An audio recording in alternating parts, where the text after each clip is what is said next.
विजय थलापति के सब्र का बांध, 108 विधायकों का इस्तीफा देने का ऐलान। विजय को सीएम बनने से किसने रोका? तमिलनाडु में विजय के साथ हुआ सबसे बड़ा धोखा। विजय को रोकने के लिए मिल गए कट्टर दुश्मन, डीएमके और एआईडीएमके के बीच होगा गठबंधन।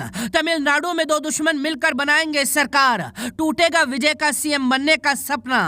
तमिलनाडु में 108 सीटें जीतकर विजय थलापति ने मुख्यमंत्री बनने का सपना देखा था। विजय की टीवी के सबसे बड़ी पार्टी थी, पूरे देश को लगा था विजय ही मुख्यमंत्री बनेंगे। लेकिन तमिलनाडु के राज्यपाल ने विजय के सपने को तीन बार चकनाचूर किया है। अब तक विजय 3 बार राज्यपाल के पास सरकार बनाने का दावा कर चुके हैं, लेकिन तीनों बार राज्यपाल ने विजय को खाली हाथ लौटा दिया। विजय के पास आज भी बहुमत नहीं है। विजय को 5 विधायकों का साथ चाहिए, लेकिन दूसरी तरफ डीएमके और एआईडीएमके जैसी विरोधी पार्टियां विधायकों के टूटने के डर से अपने विधायकों को लेकर गुमनाम जगह पर कैद हैं। विधायक न किसी से बात कर सकते हैं, न मुलाकात कर सकते हैं। इसीलिए विजय 5 विधायकों के समर्थन को जुटाने में अभी तक नाकाम है। लेकिन 4 दिन बाद भी जब तमिलनाडु को सीएम नहीं मिला, तो डीएमके और एआईडीएमके ने ऐसा कदम उठाया, विजय के पैरों के नीचे से जमीन निकल गई। डीएमके और एआईडीएमके को तमिलनाडु की राजनीति में एक दूसरे का कट्टर दुश्मन माना जाता है, लेकिन अब सवाल उठ गया है, क्या ये दोनों पार्टियां पुराने कट्टर दुश्मन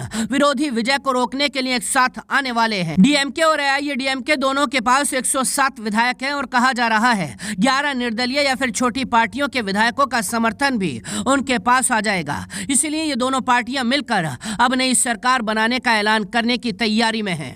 एक तरफ बीती रात एआईडीएमके के नेता एडप्पादी पलानीस्वामी ने अपने सभी विधायकों के साथ मीटिंग की।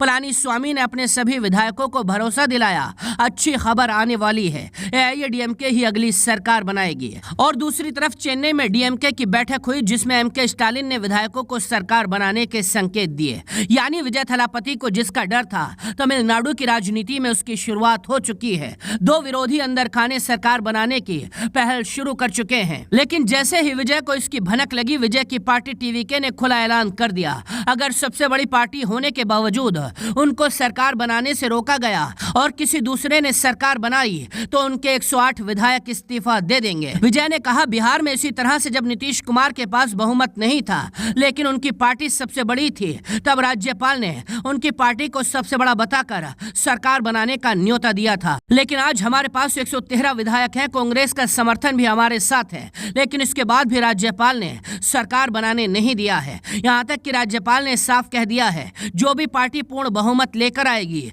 उसी को सरकार बनाने का मौका मिलेगा। राज्यपाल के इसी बयान के बाद डीएमके और एआईडीएमके दोनों पार्टियां मिलकर सीएम बनाने की चाल चलने लगी हैं। अगले 24 घंटे में हो सकता है विजय खाली हाथ रह जाएं और ये दोनों पार्टियां मिलकर सरकार बना जाएं। हालांकि तमिलनाडु के दिग्गज कमल हसन और प्रकाश राज ने राज्यपाल के फैसले को गलत बताकर नाराजगी जाहिर की है और साफ कहा है विजय को ही तमिलनाडु का सीएम बनाना चाहिए। जनता ने उनको सबसे ज्यादा सीटें दी हैं, मुख्यमंत्री की कुर्सी पर उन्हीं का हक है।